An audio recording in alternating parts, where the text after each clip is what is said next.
ഒരു നിലാവുള്ള അർദ്ധരാത്രിയിൽ വിശപ്പ് കാരണത്താൽ ഉറക്കം വന്നില്ല കാരുണ്യത്തിന്റെ തിരുദൂതർക്ക് സല്ലല്ലാഹു അലൈഹി വസല്ലം. വിശപ്പ് താങ്ങാനാകാതെ വന്നപ്പോ വെറുതെ മരുഭൂമിയിൽ ഇങ്ങനെ നടക്കാം എന്ന് വിചാരിച്ച് ലോകഗുരു, മാനവികതയുടെ മഹാപ്രഘോഷണം നടത്തിയ ലോകഗുരു മരുഭൂമിയിൽ ഇറങ്ങി നടന്നു. കുറച്ചു ദൂരം നിന്ന് നീണ്ടും മെലിഞ്ഞ ഒരാൾ നടന്നു വരുന്നുണ്ട്. സൂക്ഷിച്ചു നോക്കിയപ്പോ മഹാനായ അബൂബക്കർ സിദ്ദീഖ് റളിയല്ലാഹു അൻഹു. അല്പം കൂടെ രണ്ടുപേരും വിശപ്പിനെ സംബന്ധിച്ച് സംസാരിച്ചു നിൽക്കുമ്പോൾ വേറൊരാളും കൂടെ വന്നു ചേർന്നു, മഹാനായ ഉമർ ഫാറൂഖ് റളിയല്ലാഹു തആല. മൂന്നാളുകളെയും മഹാനായ ഒരു അൻസാരി സ്വഹാബി സ്വീകരിച്ചു. കഴിക്കാൻ വേണ്ടി ഈത്തപ്പഴം കൊടുത്തു. അതിനിടയിൽ ആദ്യമായി കിണറിൽ നിന്ന് തണുത്ത വെള്ളം കൊടുത്തു. ആ ഗ്ലാസ്സിലെ വെള്ളം, ഓരോരുത്തർക്ക് നൽകിയ പാത്രത്തിലെ വെള്ളം ഇത് കുടിച്ചു പൂർത്തിയായപ്പോ അങ്ങേയറ്റത്തെ അള്ളാഹുവിനോട് നന്ദി കാണിച്ച റസൂലുള്ളാഹി സ്വല്ലല്ലാഹു അലൈഹി വസല്ലമ വിശുദ്ധ വേദഗ്രന്ഥത്തിൽ നിന്ന് ഒരു വാചകം ഓർമ്മപ്പെടുത്തി. നമ്മളാരും അങ്ങനെ ഹോട്ടലിൽ പോയിട്ട് നല്ലൊരു വെള്ളമോ ഭക്ഷണമോ കിട്ടിയാൽ ആരും ഇത് പറയാറുണ്ടോ എന്നുള്ളത് വേറെ ചിന്തിക്കേണ്ട ഒരു കാര്യമാണ്.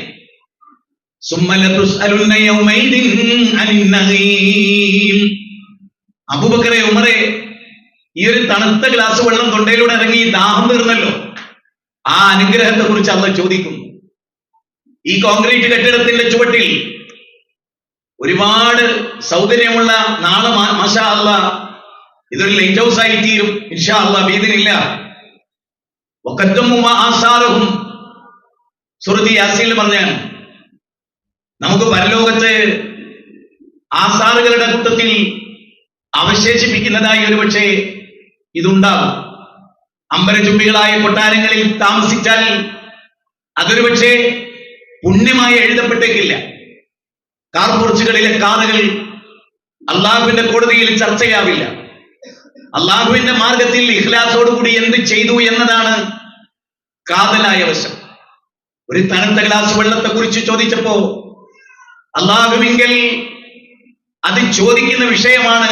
ആ അനുഗ്രഹത്തെ പറ്റി ചോദിക്കും എങ്കിൽ പറയൂ, ഈ ഇരിക്കുന്ന സഹോദരിമാരോട്, ഞാൻ ഉൾപ്പെടെയുള്ള ഇവിടെ ഇരിക്കുന്ന സഹോദരങ്ങളോട് അള്ളാഹ് നൽകിയ നിഅമത്തുകളെ നമുക്ക് എണ്ണി ചിട്ടപ്പെടുത്താൻ കഴിയും?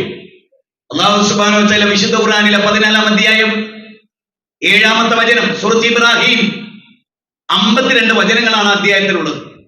വായിക്കേണ്ടതാണ്, പഠിക്കേണ്ടതാണ്, ഉൾക്കൊള്ളേണ്ടതാണ്, അംഗീകരിക്കേണ്ടതാണ്, സ്വയം പകർത്തേണ്ടതാണ്, പകർന്നു കൊടുക്കേണ്ടതാണ്. അത്രയും വലിയ അധ്യായമാണ്.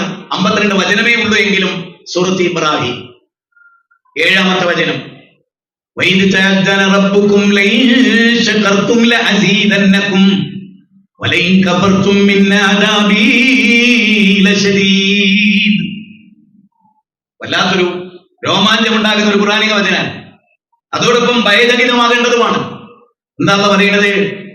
നിങ്ങൾക്ക് ഒരുപാട് അനുഗ്രഹങ്ങൾ നൽകിയിട്ടുണ്ട്, ഒരുപാട് അനുഗ്രഹങ്ങൾ. അന്ന് പറയാണ്, ആ അനുഗ്രഹങ്ങൾ അവൻ വർദ്ധിപ്പിച്ച് തരും നിങ്ങൾ നന്ദി കാണിച്ചാൽ. എന്താ പോയിന്റ്? എന്താ കണ്ടീഷൻ? നന്ദി കാണിക്കുന്നുണ്ടോ? ഒരടിമ എത്ര കണ്ട് അല്ലാഹുവിനോട് നന്ദി കാണിക്കുന്നുണ്ടോ, തീർച്ചയായും ആ നന്ദി കാണിക്കുന്നതിന് ലഅസീദന്നകും, ഞാൻ നിങ്ങൾക്ക് അധികരിപ്പിച്ചു തരുന്നതാണ്.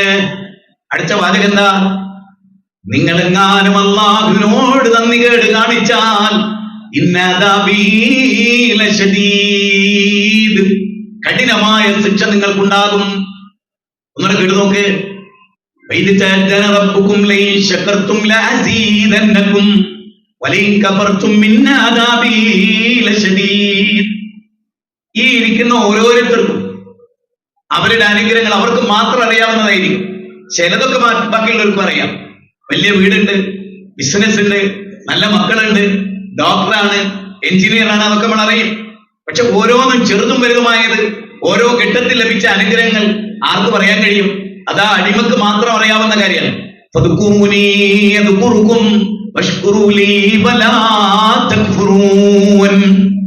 അല്ലാഹു സുബ്ഹാനഹു വ തആല പറയാണ്, വിശുദ്ധ ഖുർആൻ സൂറത്ത് ബഖറ 152 വചനത്തിൽ പറയാണ്, ഫദ്കുറൂനി അദ്കുറുകും വഷ്കുറൂലി വലാ തക്ഫുറൂൻ. അല്ലാഹുവിനോട് നിങ്ങൾ നന്ദി കാണിച്ചാൽ, അല്ലാഹുവിനെ നിങ്ങൾ സ്മരിച്ചാൽ, അല്ലാഹു നിങ്ങളെയും ഓർക്കുന്നതാണ്. ഒരു ചെറിയ സംഘത്തിൽ വെച്ച് റബ്ബിനെ നിങ്ങൾ ഓർത്താൽ, ഒരു വലിയ സംഘത്തിൽ വെച്ച് നിങ്ങളുടെ നാഥൻ നിങ്ങളെ മഹ്ശറയിൽ ഓർക്കുന്നതാണ്. ഇതിനേക്കാൾ വലിയ പ്രതീക്ഷ എന്താണ്? ഒരു കുഞ്ഞി സ്ഥലത്തിരുന്ന് റബ്ബ് ചെയ്ത അനുഗ്രഹം നെഗറ്റീവിൽ പോസിറ്റീവ് തരയാൻ കഴിഞ്ഞാൽ നമ്മൾ വിജയിച്ചു. സാരല്ല പോട്ടെ എന്ന് വെക്കാനിരിക്കും നിങ്ങൾക്ക് കഴിഞ്ഞാൽ വൻ വിജയമായി. ഞാൻ ഇവിടെ ഒരു കാര്യം, 1-2 കാര്യങ്ങൾ തുടക്കത്തിൽ തന്നെ പറയാൻ ആഗ്രഹിക്കുന്ന ഇതാണ്. ഇവിടെ ഈ സദസ്സിനെ നോക്കിയാൽ ഒരു വേള ഇങ്ങനെ തോന്നുന്നുണ്ട് എന്നൊക്കെ ഒരു പക്ഷേ തോന്നാം. പക്ഷേ ഇവിടുത്തെ ഒരു സ്ട്രെങ്ത് വെച്ചിട്ട് ഇവിടെ എല്ലാവരും വരികയാണെങ്കിൽ ഈ ഓഡിറ്റോറിയം മേലെയൊക്കെ ആളുണ്ടാവും. അത്രമേൽ മുസ്ലിങ്ങളുണ്ട് ഇവിടെ. അത്രമേൽ ആളുകളിലേക്ക് നമുക്ക് എത്തിപ്പെടാൻ കഴിയും. നമ്മൾ മാത്രമാകുമ്പോൾ നമ്മൾ ചുരുങ്ങും. പക്ഷെ ഒരു ചോദ്യം, നമ്മുടെ എല്ലാരെയും കൊണ്ടുവരാൻ ഫാമിലിയാണ്. ഫാമിലി എന്ന് പറഞ്ഞാൽ ഇതൊരു ഫാമിലി മീറ്റ് ആണ്. ഫാമിലി എന്ന് പറഞ്ഞാൽ എഫ് ആണ് ആദ്യ അക്ഷരം. എല്ലാവർക്കും അറിയാം എഫ് എന്ന് പറഞ്ഞാൽ എന്താണ്?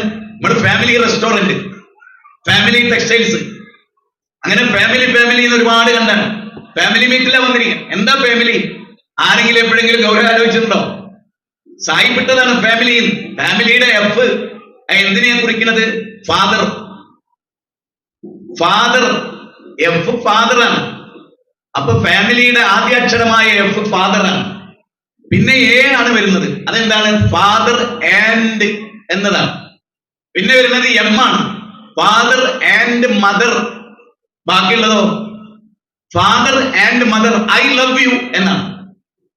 അതായത് കല്യാണം കഴിച്ച് കുട്ടി ഉണ്ടായാൽ ആ കുട്ടികൾ പറയുന്ന പേരാണ് family. Father and mother I love U. ഒരാണും പെണ്ണും ജീവിച്ച ഫാമിലി ആവില്ല. ആണും പെണ്ണും ജീവിച്ച് കുട്ടികൾ ഉണ്ടാവണം. അതിനാണ് കുടുംബം എന്ന് പറയാം. നിങ്ങൾ എല്ലാരെയും മക്കൾ ഇവിടെ ഉണ്ടോ? പെൺകുട്ടികളുണ്ടോ? എല്ലാരും പെൺകുട്ടികളുണ്ടോ? എല്ലാരെയും ആൺകുട്ടികളുണ്ടോ? പേരമക്കളുണ്ടോ? ഒരു കുടുംബത്തെ മൊത്തത്തിൽ കൊണ്ടുവരാൻ കഴിഞ്ഞിട്ടുണ്ടോ? കൊണ്ടുവരാൻ കഴിയാത്ത ആളായിരുന്നു നൂഹ് അലൈഹിസ്സലാം. അപ്പൊ നൂഹ് നബിക്കാണോ അനുഗ്രഹം നമുക്കാണോ കൂടുതൽ ചിന്തിക്കും? ഭാര്യ നൂഹ് നബിക്ക് എതിരെ പറഞ്ഞ ആളാ. ഭാര്യ, സ്വന്തം ഭാര്യ, ശരീരം പങ്കുവെച്ചിട്ടാണ് ഒരു കുട്ടി ഉണ്ടായത് നൂഹ് നബിക്ക്. അല്ലാണ്ട് ആകാശത്ത് പൊട്ടി വീണല്ലോ. ഓനെ ഈ കപ്പലിൽ കയറിക്കുക പറഞ്ഞ കുട്ടി എവിടെ ഉണ്ടായത്? ആ ഭർത്താവിനെതിരെ നാട് മുഴുവനും തോന്നിയാസം പറഞ്ഞ പെണ്ണിലാണ് നൂഹ് നബിക്ക് കുട്ടി ഉണ്ടായത്. മനസ്സിലാക്കണം ഞാൻ പറയുന്നത്. എങ്കിൽ അല്ലാഹ് നമുക്ക് അനുസരണമുള്ള മക്കളെ തന്നോ? ഞാൻ എന്റെ ഉപ്പാനോട് പറയുന്ന ഒരു വാചകം, ഉപ്പാ നിങ്ങൾക്ക് ഉണ്ടായ 7 മക്കളും മാഷാ അല്ലാഹ് ഒരേ ദീനിൽ, ഒരേ ആദർശത്തിൽ, ഒരേ ആശയത്തിൽ, ഭിന്നതയില്ലാത്ത ആദർശത്തിൽ. ഇതിനോളം വലിയൊരു നിയമത്ത് ഈ ഭൂമുഖത്ത് കിട്ടാനുണ്ടോ? നൂഹ് നബിക്ക് കിട്ടിയില്ല, ലൂത്ത് നബിക്ക് കിട്ടിയില്ല. എന്റെ ബാപ്പ എന്ന നിലയിൽ ഞാൻ ഇബ്രാഹിം നബിയേക്കാൾ അനുഗ്രഹീതനാണ്. കാരണം ഇബ്രാഹിം നബിന്റെ ബാപ്പ ആസർ കാഫറായിരുന്നു, നരകത്തിലാണ്. ഇവിടെ ഇരിക്കുന്നവരെല്ലാം ആലോചിക്കുക, അല്ലാഹ് ചെയ്ത നിയമത്തിന് ലോകത്ത് പലരേക്കാൾ നന്ദി കാണിക്കേണ്ടവരാണ് നമ്മൾ. പക്ഷെ നമുക്ക് ഉണ്ടായിട്ടുണ്ടോ? അല്ലെ, നിങ്ങൾ ആലോചിച്ച ഒരു കുതിരയുടെ ഉദാഹരണം പറയാണല്ല. فالموريات قدحا فالمغيرات صبحا فأسرن به نقعا فبسطن به جمعا إن الإنسان لربه لكنود. 3-ാം അധ്യായം 6-ാമത്തെ വചനം. ഒരു കുതിര അതിന്റെ യജമാനനെ ചുമന്ന് യുദ്ധഭൂമിയിൽ പോകുന്നു. എന്തായിരിക്കും കുതിരക്ക് ഇത്ര നന്ദി ഉണ്ടാകാൻ കാരണം? പുല്ലും വെള്ളവും നൽകി, കുതിരക്ക് ആവശ്യമായ ഭക്ഷണം നൽകി, പാനീയം നൽകി.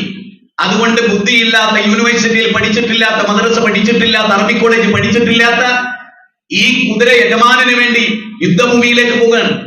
കാല് കല്ലിൽ തട്ടി തീപ്പൊരി പാറുന്നുണ്ട്, യുദ്ധഭൂമിയിൽ വെട്ടേറ്റ് വീഴുന്നുണ്ട്. ഇതെല്ലാം ഉണ്ട്. ആ കുതിര കാണിക്കുന്ന നന്ദി പോലും മനുഷ്യർ റബ്ബിനോട് കാണിക്കുന്നില്ല. അതിന്റെ കാരണവും പറഞ്ഞു വന്ന പെരുമ്പാവൂരിൽ നല്ലോണം കേട്ടോളി. അത്യാവശ്യം സാമ്പത്തികമായി ഭദ്രതയുള്ള ഒരു പ്രദേശമാണ്. ഒരു 20 കൊല്ലത്തിന്റെ പഴക്കമുണ്ട് എന്റെ ബന്ധത്തിന്. 20 കൊല്ലത്തിലധികം. ഒന്നുകൂടെ ക്ലിയറായി പറഞ്ഞാൽ ഒരു 25 കൊല്ലം ഞാൻ ഇതുവഴി യാത്ര പോയാളാണ്. ഇരാറ്റുപേട്ടയിൽ നിന്ന് തൊടുപുഴ വഴി മൂവാറ്റുപുഴ വന്ന് പെരുമ്പാവൂർ വഴി അങ്കമാലി കടന്ന് കഴിഞ്ഞ 25 വർഷം ഞാൻ യാത്ര ചെയ്ത പ്രദേശമാണ്. ധനാഢ്യരായ ഒരുപാട് ആളുകളുണ്ട്. ആ ധനാഢ്യരോട് ചോദിക്കുന്നത്, കുതിരയുടെ ബുദ്ധിയാണോ നമുക്ക്? ആണോ? പച്ച മലയാളത്തിലാണല്ലോ ഈ ചോദ്യം. ആണോ? അല്ല. മഹാബുദ്ധി നൽകി. വലക്കത് കർറംനാ ബനി ആദം, ആദം സന്തതികൾക്ക് നാം ആദരവ് കൽപ്പിച്ചു. എന്തുകൊണ്ട്? 17-ാമത്തെ വചന. അവർക്ക് നല്ല ബുദ്ധി നൽകി, കാര്യശേഷി നൽകി, വകതിരിവ് നൽകി, തിരിച്ചറിയാനുള്ള കഴിവ് നൽകി. ഓ, ഇതെല്ലാം നൽകിയ മനുഷ്യൻ ഇന്നൽ ഇൻസാന ലിറബ്ബിഹി ലകനൂദ് വഇന്നഹു അലാ ദാലിക ലശഹീദ് വഇന്നഹു ലിഹുബ്ബിൽ ഖൈരി ലശദീദ്. എന്താ അല്ലാഹു പറഞ്ഞേ? ആ നന്ദികേടിന് ഓൻ സാക്ഷിയാണ്. എന്നിട്ട് അല്ലാഹ് എന്താ പറയുന്നത് അറിയോ?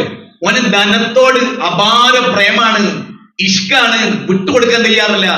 ആർ മനസ്സിന്റെ പിശുക്കിൽ നിന്ന് മോചിതരായോ അവർ വിജയിച്ചു എന്നാണ്. മനസ്സിന്റെ പിശുക്ക് വല്ലാത്തൊരു പ്രയോഗമാണ്. 59-ാം അധ്യായം 9-10 വാചകം. അതായത് മദീനയിൽ നിന്ന് സ്വീകരിച്ചു അൻസാറുകളെ, മുഹാജിറുകളെ അൻസാറുകൾ സ്വീകരിച്ചു. അവിടെയാണ് അല്ലാഹു പറയുന്നത്, യുസിറൂന അലാ അൻഫുസിഹിം വലൗ കാന ബിഹിം ഖസാസ.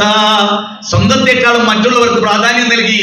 അത് പറഞ്ഞിടത്തിലാ പറഞ്ഞേ, അൻസാറുകളുടെ മനസ്സിൽ അല്ലാഹു തെല്ലും പിശുക്ക് കണ്ടില്ല. അവരവരുടെ വീട് ഒഴിഞ്ഞു കൊടുത്തു. 2 കച്ചവടം ഉണ്ടായിരുന്നു, ഒന്ന് മുഹാജിറുകൾക്ക് കൊടുത്തു. 2 ഭാര്യമാരുണ്ടായിരുന്നവർ ഒരു ഭാര്യയെ തലാഖ് ചൊല്ലി മറ്റൊരാളുടെ ഭാര്യയാക്കി കൊടുത്തു. ഒരു റൂമുള്ളവർ അതിനെ 2ആക്കി ഭാഗിച്ച് പാതി അവർക്ക് കൊടുത്തു. ഹൃദയം പകർന്നു കൊടുത്തു.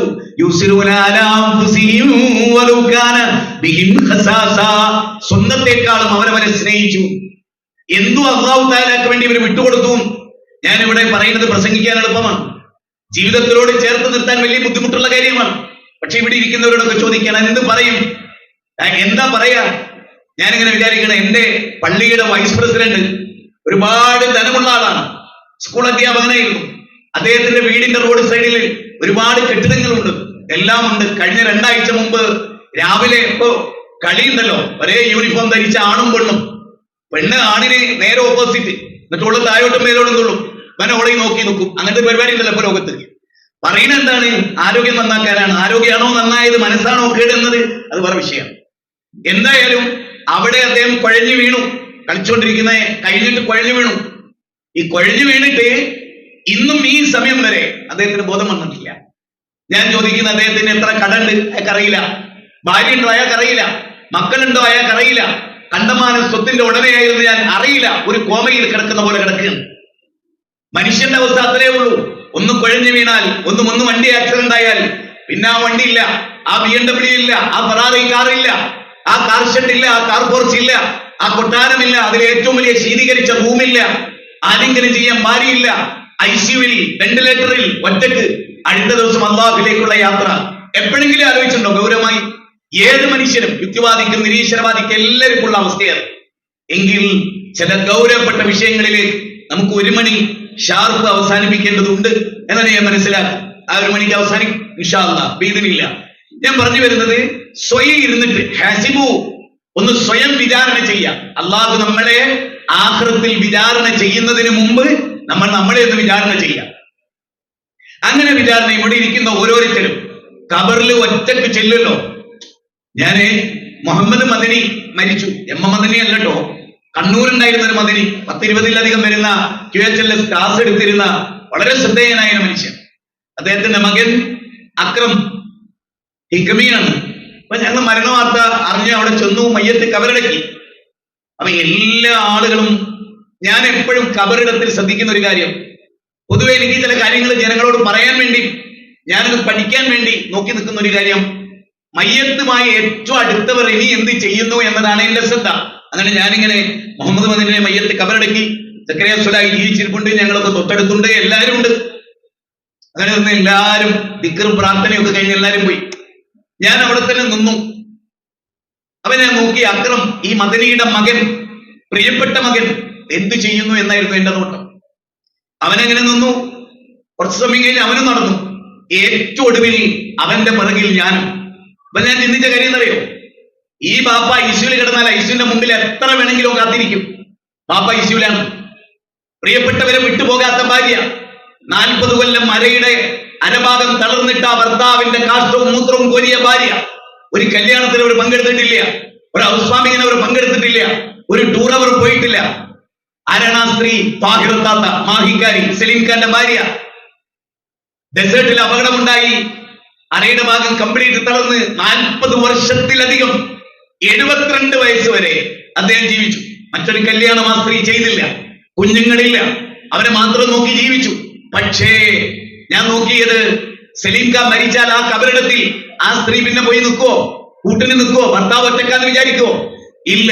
ആരും കൂട്ടിനില്ലാത്ത ഒറ്റക്ക് നിൽക്കുന്ന ഒരു സ്ഥലം പള്ളിക്കാട്ടിലാണ്. നാളെ മണിയറ ജനമേറും കല്ലതിന്റെ മീതെ നമ്മൾ കേട്ടിട്ടുണ്ട്. തൊട്ടടുത്ത കടയിൽ നെയ്തു വന്നുവോ നിന്നെ പൊതിയാനായെടുത്തിടും വെള്ളത്തുണി. അതിലൊരു വരിയാണ്, തൊട്ടടുത്ത കടയിൽ നിന്നെ പൊതിയാനുള്ള മല്ല് തുണി. വാച്ച് കെട്ടിയിട്ടുണ്ട്, 1,00,000 ചെരുപ്പ് ധരിച്ചിട്ടുണ്ട്, 10,000 ഇതെല്ലാം കഴിച്ചു വെക്കും. സ്വർണ്ണപ്പല്ല് വെച്ചിട്ടുണ്ട്, എടുത്തു വെക്കും. ആഭരണങ്ങൾ അണിഞ്ഞിട്ടുണ്ട്, കഴിച്ചു വെക്കും. ഒന്നും കൊണ്ടുപോകില്ല. ആ 6 അടി മണ്ണ് കൊണ്ടുപോയിട്ട് കിടത്തും. എന്നിട്ടോ വിളിക്കുന്ന പേര് മാറിപ്പോകുമേ, ഉടൻ മയ്യത്തെന്ന നാമമായി തീരുമേ. അല്ലെ, വിളിക്കുന്ന പേര് മാറിപ്പോകും. ഉപ്പ എന്ന വിളിയും മക്കൾ മാറ്റുമേ. ഞാൻ ഒരുപാട് കരുതിയിട്ടുണ്ട് ആ വഴി ഓർത്ത്. ഇപ്പൊ ബാപ്പി ഉപ്പ എന്ന് വിളിക്കുന്ന ആ മക്കളുടെ വിളിയെല്ലാം അവസാനിക്കും. 2-3 ദിവസം മക്കൾ കരയും, ഉപ്പാനെ ചോദിക്കും, വിതുമ്പി കരയും. ഉപ്പാന്റെ ഡ്രസ്സ് കാണുമ്പോൾ ഓർക്കും. പിന്നെ അത് നേരിയ ഓർമ്മകളായി മാറും. പിന്നെ നമ്മൾ നമ്മുടെ പഴയ അവസ്ഥയിലേക്ക് പോകും. അലി റളിയല്ലാഹു അൻഹു പറഞ്ഞ പോലെ ആ സ്ത്രീയെ പിന്നീട് ഒരാൾ കല്യാണം കഴിക്കും. ആ മനുഷ്യന്റെ കൂടെ കിടപ്പറയിൽ അവൾ വാരിപ്പുണരും. നിന്റെ ഭാര്യ വേറൊരാളുടേതാകും. നിന്റെ ഭർത്താവ് നിന്റെ കാലം കഴിഞ്ഞാൽ മറ്റൊരു കല്യാണം കഴിയും. പക്ഷെ ഒരു കാര്യം ഖബറിൽ എന്താ ഉണ്ടാവുക? ഭർത്താവ് കൂട്ടിനില്ല അവിടെ, ഭാര്യ കൂട്ടിനില്ല അവിടെ, മക്കളില്ല അവിടെ. മക്കളെ ഡോക്ടറാക്കി, 50 ലക്ഷം മുടക്കി, എല്ലാ സൗഭാഗ്യങ്ങളും ഉണ്ടായിക്കൊടുത്തു. പെരുമ്പാവൂരിന്റെ ഹൃദയഭാഗത്ത് വീട് വെച്ചു കൊടുത്തു. എല്ലാം ചെയ്തു. മണ്ണോട് മണ്ണ് ചേരുകയാണ്. പാപ്പാന്റെ മയ്യത്ത് നിസ്കരിക്കാൻ ഡോക്ടറായ മകൻ അറിയില്ല, ഇല്ല. എഞ്ചിനീയറായ മകൻ അറിയില്ല, കോടീശ്വരനായ മകൻ അറിയില്ല. മയ്യത്ത് നിസ്കരിക്കാൻ വേറൊരാൾ നിൽക്കേണ്ട ഗതികേട് ഈ ലോകത്ത് നമുക്ക് വരുന്നു.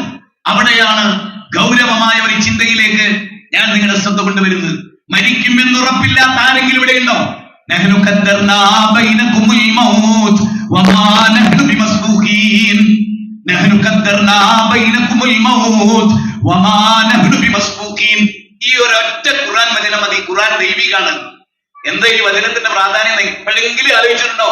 കമ്മ്യൂണിസ്റ്റുകാരാ, യുക്തിവാദിക്കാരാ, സയൻസ് അധ്യാപക, ഫിലോസഫറെ, ഈ ഖുർആന്റെ വചനത്തിന്റെ അർത്ഥം എന്താണെന്നറിയോ? ഒന്ന് കേട്ടു നോക്കിക്കേ. ഇതാവത്തിൽ വാക്കുകയിലാണ്.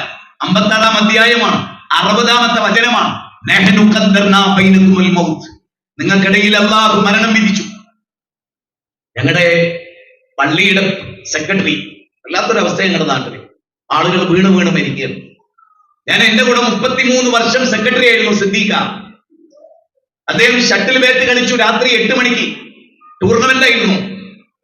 ഷട്ടിൽ കളിച്ച് അദ്ദേഹത്തിന്റെ ഗെയിം കഴിഞ്ഞ് കസേരയിൽ വന്നിങ്ങനെ ഇരിക്കുകയാണ്. ആ കസേരയിൽ നിന്ന് 1-2 വർത്താനൊക്കെ അദ്ദേഹം പറയുന്നുണ്ട്. ഇടത് ഭാഗത്തേക്ക് ചരിഞ്ഞു വീണ് മരിക്കുന്നു. അദ്ദേഹത്തിന്റെ മൂത്താപ്പാന്റെ മകനാണ് ഞാൻ നേരത്തെ പറഞ്ഞ മജീദ് സാഹിബ്. അദ്ദേഹം കൊഴഞ്ഞു വീണിരിക്കുന്നു. എന്റെ പ്രിയപ്പെട്ട സുഹൃത്ത് ബഷീർ കഴിഞ്ഞ ആഴ്ച കൊഴഞ്ഞു വീണ് മരിച്ചിരിക്കുന്നു. എന്റെ പ്രിയപ്പെട്ട എന്റെ കൂടെ വണ്ടി ഡ്രൈവ് ചെയ്തിരുന്ന 10 കൊല്ലത്തിലധികം എന്റെ കൂടെ ഉണ്ടായിരുന്ന ഷാജിയുടെ ഭാര്യ പെട്ടെന്ന് തലവേദനയായി താഴെ വീണ് മരിക്കുന്നു. അനേക മരണങ്ങൾക്ക് നമ്മൾ സാക്ഷ്യം വഹിക്കുന്നു. അള്ള പറയാണ്, നിങ്ങൾക്കിടയിൽ അള്ള മരണം വിധിച്ചിരിക്കുന്നു. എന്നിട്ടൊരു വർത്തമാനമുണ്ട്. എന്റെ പ്രിയപ്പെട്ട ഷാജിയുടെ മകളുടെ കല്യാണമാണ് ഈ 26-ന്. അവൻ എന്റെ അടുത്ത് വന്ന് കരയും. അവിടെ ഉണ്ടായിരുന്നെങ്കിൽ, എന്റെ ഭാര്യ ഉണ്ടായിരുന്നെങ്കിൽ ഒരു തിരിച്ചുവരവില്ല. അവിടെ നിൽക്കുന്നു എന്ന് തോന്നും. സിദ്ദീഖ ഇവിടെ ഉണ്ടെന്ന് തോന്നും. ആ 1-ാമത്തെ സഫിൽ ഇരിക്കുന്നു എന്ന് തോന്നും. ലത്തീഫ്ക 1-ാമത്തെ സഫിൽ എന്റെ ഉപ്പാന്റെ കൂടെ ഇരുന്ന ആളാ. മരിച്ചപ്പോ 6 അടി മണ്ണിലാണ്. ആ പള്ളിക്കാട്ടിൽ ഞങ്ങൾ പോകാത്ത ഒറ്റ ദിവസവും ഇല്ല. എല്ലാ ദിവസവും മരണങ്ങളാണ്. ഇത് കാണുന്നവരോട് യുവാക്കൾ യുവതികൾ പൊടുന്നനെ മരിച്ചു വീഴും. വാർദ്ധക്യത്തിലെത്തിയവർ കാലിയാകും. അല്ലെ, ഒട്ടാമി മുൻതുള്ളി പിഞ്ചോരക്കട്ട, പിന്നെ നീ കാഷ്ടൻ ചുമന്നൊരു കൊട്ട, പെട്ടാലോ ചത്തീച്ചക മല്ല പൊട്ട, പറവിനൂടെ ലിംബഹൂമാനം പൊട്ട. സുജായി മൊയ്തുമൊലി പറയാണ്, നീ ഒരു ഇന്ദ്രിയ തുള്ളിയായിരുന്നു. അറപ്പും വെറുപ്പും തോന്നുന്ന ഇന്ദ്രിയ തുള്ളി. സുമ്മ ഖലഖന നുത്ഫത അലക ഫഖലഖന അലഖത മുദ്അ ഫഖലഖന മുദ്അത ഇദാമ ഫഖസൂന ഇദാമ ലഹ്മ സുമ്മ അൻശഅനാഹു ഖൽഖൻ ആഖർ ഫതബാറകല്ലാഹു അഹ്സനുൽ ഖാലിഖീൻ സുമ്മ ഇന്നകും ബഅദ ദാലിക ലമയ്യിതൂൻ സുമ്മ ഇന്നകും യൗമൽ ഖിയാമത്തി തുബഅസൂൻ. ഈ ചെറിയ കുഞ്ഞായി, കൈക്കുഞ്ഞായി, തൊട്ടിലിൽ താരാട്ടുപാടി അങ്ങനെ വളർന്നു, പിച്ച വെച്ച് നടന്നു. 1-ാം ക്ലാസ്സിലായി, 10-ലെത്തി, മീശ കിളർക്കാൻ തുടങ്ങി, മകള് വളരാൻ തുടങ്ങി. അവിടെ കെട്ടിച്ചയച്ചു പേരക്കുട്ടിയായി, അമ്മൂമ്മയായി. പെട്ടാലോ ചത്തിച്ചകെ മല്ല പൊട്ട പറവിനൂടെ ബഹുമാനം പൊട്ട. കണ്ണാടിയുടെ മുമ്പിൽ നിന്ന് നിന്റെ ചുണ്ടിനെ ചോപ്പിച്ചപ്പോ, നിന്റെ കവളിൽ നീ പൊട്ടിയിട്ടപ്പോ നീ അറിഞ്ഞില്ല നിന്റെ കൂടെ മരണമുണ്ട് എന്ന്. അല്ലെ, അൽമൗതു ബാബുൻ വകുല്ലുൻ നാസി ദാഖിലുഹു യാ ലൈത ശീരിയ ബാദ മൗതി മദ്ദാറു. ഓരോ മനുഷ്യനും വാർദ്ധക്യത്തിൽ കബറിൽ അവിടേക്ക് ചരിഞ്ഞു വീഴാറുള്ള പാകതയിൽ കിടന്നുറങ്ങുകയാണ്. വല്ലാഹു യതവഫൽ അൻഫുസ ഹീന മൗതിഹാ വല്ലത്തി ലം തമുത് ഫീ മനാമിഹാ. 39-ാം അധ്യായം 42-ാമത്തെ വചനമാണ്. ഞാൻ ആദ്യം പറഞ്ഞ ആയത്തിന്റെ അത്ഭുതത്തിലേക്ക് കടന്നു പോകാം. നഹ്നു ഖദ്ദർനാ ബൈനകുമുൽ മൗത്ത്, അല്ലാഹു നിങ്ങൾക്ക് മരണം വിധിച്ചു. വമാ നഹ്നു ബിമസ്ബൂഖീൻ വമാ നഹ്നു ബിമസ്ബൂഖീൻ വമാ നഹ്നു ബിമസ്ബൂഖീൻ. ഈ കേരളത്തില് ഞാൻ ഏറ്റവും ഇഷ്ടപ്പെട്ട ഒരു പ്രാസംഗികനാണ് MP അബ്ദുൽ ഖാദർ മൗലവി. 48-ാമത്തെ വയസ്സിലാണ് മരിച്ചത്. നേരിയ തോതിൽ എന്റെ ഒരു കുടുംബക്കാരനാണ്, എന്റെ നാട്ടുകാരനുമാണ്. അദ്ദേഹത്തിന്റെ പ്രസംഗം കേട്ടാണ് ഞാൻ വളർന്നത്. അദ്ദേഹത്തിന്റെ കേസറ്റ് അന്നത്തെ ടൈപ്പ് റെക്കോർഡിലിട്ട് കേട്ടിട്ടാണ് ഞാൻ പഠിച്ചത്. 7-ാമത്തെ വയസ്സ് മുതൽ സ്റ്റേജിൽ കയറിയത്, 13-ാമത്തെ വയസ്സിൽ മിമ്പറിൽ ഖുതുബ നടത്തിയത് അത്തരത്തിലുള്ള ആളുകളുടെ പ്രസംഗം കേട്ടിട്ടാണ്. അദ്ദേഹം തിരിച്ചു വന്നിരുന്നെങ്കിൽ എന്ന് ഞാൻ 1000 തവണ കൊതിച്ചിട്ടുണ്ട്. ഉമർ മൗലവിയുടെ കൂടെ ഞാൻ ജീവിച്ചിട്ടുണ്ട്. എന്റെ 11-ാമത്തെ വയസ്സിൽ ഞാൻ ഉമർ മൗലവിയുടെ കൂടെയാണ്, ഉമർ മൗലവിയുടെ സ്ഥാപനത്തിലാണ്. ഞാൻ എന്റെ ഉപ്പയെ പോലെ സ്നേഹിച്ചിരുന്നു. അദ്ദേഹത്തിന്റെ ഡ്രസ്സുകൾ കഴുകി കൊടുത്തിരുന്നു. അദ്ദേഹത്തിന്റെ കൂടെ യാത്ര പോയിരുന്നു. അദ്ദേഹം മരിക്കുന്നതിന്റെ അവസാന യാത്ര ഞങ്ങൾ ഒന്നിച്ചായിരുന്നു ഈരാറ്റുപേട്ടയിലെ. ആ ഉമർ മൗലവി തിരിച്ചു വരണമെന്ന് ഞാൻ കൊതിച്ചിട്ടുണ്ടായിരുന്നു. പക്ഷേ ഒരിക്കലും തിരിച്ചു വരില്ല. കാരണം റബ്ബി ഖുർആനിക വചനത്തിൽ പറയുന്നത് വമാ നഹ്നു ബിമസ്ബൂഖീൻ, മരിച്ചതിന്റെ ബാപ്പ തിരിച്ചു വരില്ല, കഴിയില്ല. നിങ്ങൾ എത്ര വലിയ ശക്തി ആർജിച്ചാലും, നിങ്ങൾ എന്ത് കോടികൾ സമ്പാദിച്ചാലും, നിങ്ങൾ എത്ര വലിയ രാജാതിരാജന്മാരായാലും ഇല്ല മനുഷ്യരെ, ഒരു തിരിച്ചു വരവില്ല. നിങ്ങളുടെ ജീവൻ പുനർജീവിപ്പിക്കാൻ കഴിയില്ല. കമ്മ്യൂണിസ്റ്റുകാർ അവരുടെ ദാർശനികന്മാരെ എംബാം ചെയ്ത് അവരുടെ ഭൗതിക ശരീരം സൂക്ഷിച്ചിട്ടുണ്ട്. എന്നെങ്കിലും ജീവൻ കൊടുക്കാൻ സാധിച്ചാൽ കൊടുക്കാൻ വേണ്ടി സാധ്യമല്ല എന്ന് റഹ്മാനായ റബ്ബ് ആ മരണചക്രത്തിൽ സമർത്ഥനായ സീസറും പ്രസിദ്ധനായ ഹോമറും സമർത്ഥമറ്റ സോളമൻ തുടങ്ങിയുള്ള വിജ്ഞനും അമർന്നുപോയി കാലചക്ര വിഭ്രമത്തിലെങ്കിൽ നമുക്ക് പിന്നെ എന്ത് ശങ്ക? Napoleon Bonaparte, Alexander the great, ലോകത്തെ കിടുകിടാവറപ്പിച്ച നെപ്പോളിയൻ ബോണപ്പാർട്ട്, ലോകത്തെ പിടിച്ചടക്കി കുതിരയുടെ കുളമ്പടി, കുതിര ഓടിച്ചെല്ല് നടങ്ങളെല്ലാം വെട്ടിപ്പിടിച്ച സ്വർണ്ണനാണയത്തിന്റെ മഹാഖജനാവുകൾ ഉണ്ടായിരുന്ന കാറൂണിന്റെ, ഹാമാന്റെ, നമ്രൂദിന്റെ, ഫിറൗനിന്റെ, അബൂജഹലിന്റെ, ചെങ്കീസ് ഖാന്റെ അനേക കഥകൾ ലോകം കേട്ടു. ലോകത്തെ കീഴടക്കിയ രാജാക്കന്മാർ അവരൊക്കെ മണ്ണോട് മണ്ണ് ചേർന്നു. ഹാറൂൺ റഷീദ് ലോകം ഭരിച്ച വലിയൊരു ഭരണാധികാരിയായിരുന്നു. കാർമേഘമേ സ്വച്ഛന്തം സഞ്ചരിക്കൂ, നീ എവിടെ മഴ പെയ്താലും അതിന്റെ ഒക്കെ സക്കാത്ത് എന്റെ ഖജനാവിലെത്തുമെന്ന് പറഞ്ഞ ഹാറൂൺ റഷീദ് പറയുന്ന ഒരു വാചകമുണ്ട്. അധികാരം നീങ്ങിപ്പോകാത്ത തമ്പുരാനെ, ഒരിക്കലും മുഴുക്കിയത്ത് അവസാനിക്കാത്ത തമ്പുരാനെ, രാജാധികാരം അവസാനിക്കുന്ന ഹാറൂൺ റഷീദിനോട് നീ കാരുണ്യം കാണിക്കണമേ. പഠിച്ചവനെ, ദുനിയാവിലെ രാജാധികാരം ഒരുപക്ഷെ 1 കൊല്ലമായിരിക്കാം, അല്ലെങ്കിൽ ഒരു 10 കൊല്ലമായിരിക്കാം, അല്ലെങ്കിൽ ഒരു 20 വർഷമായിരിക്കാം. നിന്റെ രാജാധികാരം നീങ്ങിപ്പോവുകയില്ല. ഞങ്ങളെല്ലാം മണ്ണോട് മണ്ണ് ചേരും, ഞങ്ങളെല്ലാം മരിച്ചു പിരിയും. പക്ഷേ മരണത്തോടുകൂടി ആരംഭിക്കുന്ന ഒരു ജീവിതമുണ്ട്. ഇത് പച്ച സത്യമാണ്. ആര് നിങ്ങളോട് കള്ളം പറഞ്ഞാലും ഞാൻ നിങ്ങളോട് കള്ളം പറയില്ല. ആര് നിങ്ങളെ ചതിച്ചാലും ഞാൻ നിങ്ങളെ ചതിക്കില്ല എന്ന് പറഞ്ഞത് ലോകഗുരുവാണ്. അബൂജഹൽ പോലും അബൂ സുഫിയാൻ പോലും ജീവിതത്തിൽ ഒരിക്കലും കള്ളം പറയാത്ത ഒരാളുണ്ടെങ്കിൽ അത് മുഹമ്മദാണ്, അല്ലമീനാണ്. ആദർശത്തോട് നിങ്ങൾക്ക് വിയോജിപ്പുണ്ടെങ്കിലും അദ്ദേഹം കള്ളം പറയില്ല എന്ന് പറയുന്നത് ഇസ്ലാമിന്റെ ബദ്ധവൈരികളായിരുന്നു എന്നത് ഓർക്കണം. ആ നബി രാത്രി എഴുന്നേറ്റ് നിൽക്കും. ഐഷ ബീവിയോട് എന്ന പോലെ ആ റസൂൽ പറയും, ആയിഷ അന്നാറു ഹഖ്ഖുൻ അൽ ജന്നത്തു ഹഖ്ഖുൻ യാ ആയിഷ. ആയിഷ, നരകം സത്യമാണ് കേട്ടോ, സ്വർഗവും സത്യമാണ് കേട്ടോ. നരകത്തിലേക്കുള്ള യാത്രയുടെ കളമല്ല, സ്വർഗത്തിലേക്കുള്ള യാത്രയാണ് നിങ്ങൾക്കേറെ ഉജ്ജ്വലമായിട്ടുള്ളത് എന്ന് മുത്തുനബി സല്ലല്ലാഹു അലൈഹി വസല്ലം പഠിപ്പിക്കുമായിരുന്നു. ഉമർ ഇബ്നു ഖത്താബിന്റെ മകന്റെ ഷോൾഡറിൽ യാ അബ്ദുല്ലാഹ് കുൻ ഫി ദുനിയാ കഅന്നക ഗരീബൻ ഔ ആബിർ സബീൽ യാ അബ്ദുല്ലാഹ്. അബ്ദുല്ലാഹ്, ഈ ദുനിയാവിൽ ഒരു വഴിയാത്രക്കാരനെ പോലെ, ഒരു അപരിചിതനെ പോലെ യാത്ര പോകേണ്ടവനാണ്. The traveler learns that about the road wind up all the way from beginning to end. ജീവിതത്തിന്റെ പാതയെ വാങ്ങി റബ്ബിനെ കണ്ടുമുട്ടുന്ന അതിവിശിഷ്ടമായ ഒരു മുഹൂർത്തത്തെയാണ് ഇവിടെ ഇരിക്കുന്ന സഹോദരി നിങ്ങളും, ഇവിടെ ഇരിക്കുന്ന സഹോദര നിങ്ങളും കാംക്ഷിക്കേണ്ടത്, നമ്മൾ ഓരോരുത്തരും കാംക്ഷിക്കേണ്ടത് അത്തരം ഒരു ജീവിതത്തെ കുറിച്ചാണ്. ഇനി അല്പം നമ്മുടെ കാര്യം ഒന്ന് ആലോചിച്ചേ. ഞാൻ ചോദിക്കുന്ന ചോദ്യം നിങ്ങൾ മനസ്സിൽ ഇങ്ങനെ ഉത്തരം ചെയ്യാം, പറയണ്ട. നിങ്ങൾ ഓരോരുത്തരും, ആണും പെണ്ണും. എനിക്ക് 52 വയസ്സായി. ഞാൻ നല്ല ഡ്രസ്സ് ഇഷ്ടപ്പെടുന്ന ആളാണ്. നന്നായി അയൺ ചെയ്യണമെന്ന് വിചാരിക്കുന്ന ആളാണ്. അയൺ ചെയ്ത് വണ്ടിയിൽ വെച്ച് യാത്ര അവസാനിക്കുന്നിടത്തുനിന്ന് ഒരു ഡ്രസ്സ് മാറ്റി ഒരു ഡ്രസ്സ് ഇടും ഞാൻ. കാരണം അള്ളാഹ് പറയാണ്, നല്ല ഡ്രസ്സ് ധരിച്ചിട്ട് ദൈവത്തിന് പോയിക്കോ. അള്ളാഹു രണ്ടാമതായി ഖുർആൻ ഇറക്കി പറഞ്ഞ 4ാമത്തെ കാര്യം എന്തറിയോ? നല്ല ഡ്രസ്സ് ഇട്ടിട്ടേ പോവും. അതുകൊണ്ട് അത് ചെയ്യാറുണ്ട്. ഞാൻ നല്ല ചെരുപ്പ് ധരിക്കാറുണ്ട്. എനിക്ക് ഇഷ്ടമാണ് നല്ല ചെരുപ്പ്. കാരണം അത് അഹങ്കാരമല്ലെന്ന് എന്റെ മുത്തു നബി എന്നെ പഠിപ്പിച്ചു.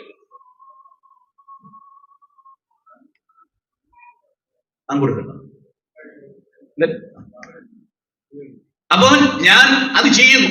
ഇനി ഇവിടെ ഇരിക്കുന്ന നമ്മൾ ഓരോരുത്തരും നമ്മൾ കഴിച്ചത്, നമ്മൾ ആസ്വദിച്ചത്, നമ്മൾ ടൂർ പോയത്, നമ്മൾ വണ്ടിയിൽ എണ്ണ അടിച്ചത്, നമ്മൾ ഇട്ട പാൻസിന്റെ ഷർട്ടിന്റെ, എന്നോട് ഇന്നൊരാൾ പറഞ്ഞു, ഇന്ന ആള് 3000 രൂപയുടെ ഷർട്ട് ധരിച്ചിരുന്ന ആളാണ്, ധനാഢ്യനായിരുന്നു, ഇപ്പോൾ ഒരുപാട് പരാധീനതകളുണ്ട്, എങ്കിലും ആ പഴയ കാലത്തെ ഡ്രസ്സ് ധരിക്കും. ശരി, ഇതെല്ലാം നമ്മൾ ചെയ്തു.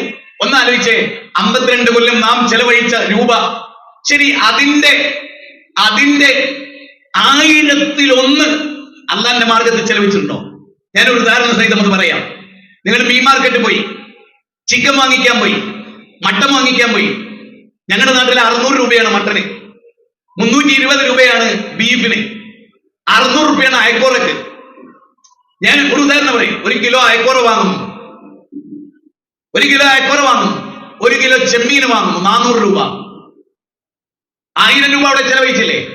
പച്ചക്കറി മാർക്കറ്റിൽ വന്നു, 280 രൂപ പച്ചക്കറി വാങ്ങിയില്ലേ? തൊട്ടപ്പുറത്ത് ഫ്രൂട്ട് കടയിൽ കയറി 480 ഫ്രൂട്ട് വാങ്ങിയില്ലേ? ഉണ്ട്, ഇതെല്ലാം വാങ്ങിയില്ലേ? മക്കൾക്ക് 120 രൂപയുടെ ചോക്ലേറ്റ് വാങ്ങി. ഞാൻ ചിന്തിക്കാൻ വേണ്ടിയാ പറയുന്നത്. ഇതൊക്കെ വാങ്ങി വന്ന അതേ വ്യക്തി ഇതൊക്കെ വീട്ടിൽ കൊണ്ടുപോയി കൊടുത്ത് വെള്ളിയാഴ്ച ജുമയ്ക്ക് വരെയാണ് പള്ളിയിൽ. ഓർത്തോളണം, വെള്ളിയാഴ്ച ജുമയ്ക്ക് വന്നു, അവിടെ അള്ളാഹുവിന്റെ മസ്ജിദിന് വേണ്ടി ഒരു ഫണ്ട് ബക്കറ്റിൽ, അയാളെ പോക്കറ്റിൽ നിന്ന് അയാൾ തിരിഞ്ഞിങ്ങോട്ട് നിന്നു. കാണുന്ന ആളെ എന്നെ കുറിച്ച് എന്ത് വിചാരിക്കുക? അങ്ങനെ തിരിഞ്ഞു നിന്നു. എന്തിനാ തിരിഞ്ഞുന്നത്? ഇങ്ങനെ നിന്ന് ബക്കറ്റിലേക്ക് നോക്കി 500 രൂപ അഥവാ പൊന്തിപ്പോയാലോ അത് ഒന്നരുത്. അതുകൊണ്ട് പഴയ കാലത്ത് ബസ് കണ്ടക്ടർ കൊടുത്ത് ഒരു 5 രൂപ ഉണ്ടായിരുന്നു പേസിൽ, അതെടുത്ത് 1600 രൂപ തൊട്ട് രാവിലെ ചെലവഴിച്ച അതേ മനുഷ്യൻ അള്ളാഹ് കൊടുത്ത വില എന്താ? 10 രൂപന്റെ കെട്ട 10 രൂപന്റെ വിലയാണ് നാദിന് കൊടുത്തത്. അള്ളാഹ് ചോദിക്കുന്ന ഒരു ചോദ്യമുണ്ട്, അല്ലദീന യത്ലൂന കിതാബല്ലാഹ് വഅഖാമുസ്സലാഹ വഅൻഫിഖൂ മിമ്മാ റസഖ്നാഹും സിർറൻ വഅലാനിയ.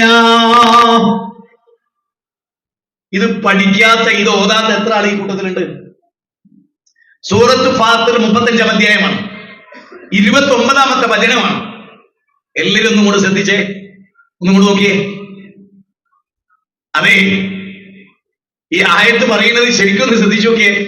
അല്ലദീന യത്ലൂന കിതാബല്ലാഹ്, അള്ളാന്റെ കിതാബ് എല്ലാ ദിവസവും വായിക്കുന്ന ആള്. പാള കിതാബ് എന്റെ വല്യമ്മ ഉണ്ടായിരുന്നു, മരിച്ചു, അള്ളാഹു പുറത്തു കൊടുക്കട്ടെ. തൗഹീദ് കിട്ടിയാ മരിച്ചത്. വല്യമ്മക്ക് മാത്രമേ തൗഹീദ് കൊടുക്കാൻ ഞങ്ങൾക്ക് കഴിഞ്ഞുള്ളൂ. കൂടുതലും വല്യമ്മ ഞങ്ങളുടെ കൂടെ ആയിരുന്നു. കുന്നമംഗലത്തുകാരിയായിരുന്നു. കാരന്തൂർ മർക്കസിന്റെ മുറ്റത്തായിരുന്നു. മന്റെ എല്ലാ കുടുംബക്കാരും അവിടെയാണ്. ഒരുപാട് ആർക്കിപ്പം മാറ്റമുണ്ട്. ഞാൻ കാരന്തൂർ മർക്കസിന് മുമ്പ് പോയി കഴിഞ്ഞാൽ 2 മാസമായി അവിടെ പ്രസംഗിച്ചു. ഞാൻ പറയുന്നത്, ആ വല്യമ്മ പോലും അന്ന് വായിച്ചിരുന്ന മൊയ്തീമാലയാണ്. മൊഴിയൊന്നും കളയാതെ പിളയാതെ ചൊന്നോർക്ക് മണിമേടം സ്വർഗത്തിൽ വള്ളിക്ക് പുള്ളിക്ക് വ്യത്യാസമില്ലാതെ മൊയ്തീമാല ചൊല്ലിയ സ്വർഗത്തിൽ മണിമേടം കിട്ടും. അബൂബക്കർ സിദ്ദീഖ് അത് വായിച്ചിട്ടില്ല, ഓർക്കൂല ആളുകൾ. റസൂലെ വായിച്ചിട്ടില്ല, അവരാരും അത് പഠിച്ചിട്ടില്ല. ഞാൻ പറയുന്നതറിയോ, ഡെയിലി ഞാൻ ഇവിടെ ഇരിക്കുന്നവരോട് ചോദിച്ചോട്ടെ, ഇന്ന് ലോഹർ സ്കരിച്ചിട്ടില്ലെങ്കിൽ കുറ്റബോധം ഉണ്ടാവൂലേ? ലോഹർ സ്കരിച്ചിട്ട് ലോഹർ നഷ്ടപ്പെട്ടിട്ട് വിഷമിക്കാത്ത ആരെങ്കിലും ഇവിടെ ഉണ്ടോ? പരിശുദ്ധ നോമ്പ് എന്തോ ഉറങ്ങിപ്പോയി, അന്നത്തെ ഒരു ടെൻഷൻ പോലെ ജീവിതത്തിൽ ടെൻഷൻ അനുഭവിച്ചിട്ടുണ്ടോ? ശരി, ഇനി ഞാനൊരു ചോദ്യം ചോദിച്ചോട്ടെ. ഉംറക്ക് പോകണം എന്നൊക്കെ വിചാരിച്ചു, ഭയങ്കരമായി ആഗ്രഹിച്ചു, കൊതിച്ച് ഉംറ പോയി. ഭയങ്കര ത്രില്ലായിരുന്നു. എല്ലാവരോടും പറഞ്ഞൊക്കെ ഉഷാറായിട്ട് പോയി ഉംറക്ക് ചെയ്തു. അൽഹംദുലില്ലാഹ്, മാഷാ അല്ലാഹ്, എല്ലാത്തിനും നമ്മൾ തയ്യാറാ. ഒരു ചോദ്യം ചോദിച്ചോട്ടെ. രാവിലെയും വൈകുന്നേരത്തിനിടയിൽ 24 മണിക്കൂറിനിടയിൽ 3 ഖുർആനിക വചനം പഠിക്കാത്തതിന്റെ പേരിൽ ഇതുപോലെ ടെൻഷൻ ഉണ്ട് എത്ര പേരൊന്ന് കൈയൊന്നിച്ചേ? ദോരിസ്കരിച്ചിട്ടില്ലേ? ടെൻഷൻ ഉണ്ട്. പള്ളിയിൽ പോയിട്ടില്ലേ? ടെൻഷൻ ഉണ്ട്. പക്ഷെ അന്നൊരു പുസ്തകത്തിൽ നിന്ന് 3 പേജ് വായിച്ചിട്ടില്ലെങ്കിൽ ടെൻഷൻ ഉള്ള ആള് ആണുങ്ങൾ കൂട്ടത്തുനിന്ന് ഒന്നിച്ചെങ്കിൽ പെണ്ണുങ്ങൾ കൂടുതലുണ്ടോ? ഞാനൊരു കാര്യം പറഞ്ഞോട്ടെ നിങ്ങളോട്. അള്ള നിസ്കരിക്കാനാണോ ആദ്യം പറഞ്ഞത്? അല്ല. നോമ്പ് നോൽക്കാനാണോ പറഞ്ഞത്? മദീനത്ത് എന്നിട്ട് അതൊക്കെ ഉണ്ടായത്. മക്കയില് ഫസ്റ്റ് പറഞ്ഞ ഇഖ്റ എന്നാ, വായിക്കുന്നു. കൽപ്പനയാണ്, അമ്രാണ്. എത്ര പേർ നേർപ്പദം വായിക്കുന്നുണ്ട്? 45 മിനിറ്റ് കൊണ്ട് തീരുന്ന നേർപ്പദം അതിന്റെ ഫ്രണ്ടിലെ കടലാസ് പോലും പൊട്ടിയിട്ടില്ല, അഡ്രസ് കടലാസിൽ കുടുങ്ങി കിടക്കുക. എന്നിട്ട് എല്ലാ പള്ളിന്റെയും ഈ കോണിപ്പടി ഉണ്ടല്ലോ, ആ കോണിപ്പടിന്റെ ചോട്ടിൽ മൂപ്പര് അട്ടിക്ക് വിശ്രമിക്കും. കള്ളച്ചെങ്ങായി ഈയൻ തന്നെ എടുക്കാത്തതെന്ന് ചോദിച്ചിട്ട് ഓരോന്നും. ഇപ്പൊ വരി ചേർക്കുമുണ്ടല്ലോ, ചേർക്കുന്നവര് പറയുന്നവരെ ഞാൻ ചീത്തിൽ വായിച്ചിട്ടുണ്ട്, എന്നാൽ 2 ആളെ ഞാൻ ചേർത്തിയിട്ടുണ്ട്. ഓന്റെ പേരടിക്ക് നോക്കുന്നു കൊടുക്കേണ്ട കൂട്ടുകാരെ. അല്ല പറയാണ് ഇഖ്റ വായിക്കുക. നമുക്ക് എന്താ പ്രശ്നം അറിയോ? ഞാൻ നിങ്ങളോട് ഉറപ്പിച്ചു പറയുന്നത്, അല്ല ഒരു കാര്യം പറഞ്ഞിട്ടുണ്ട്,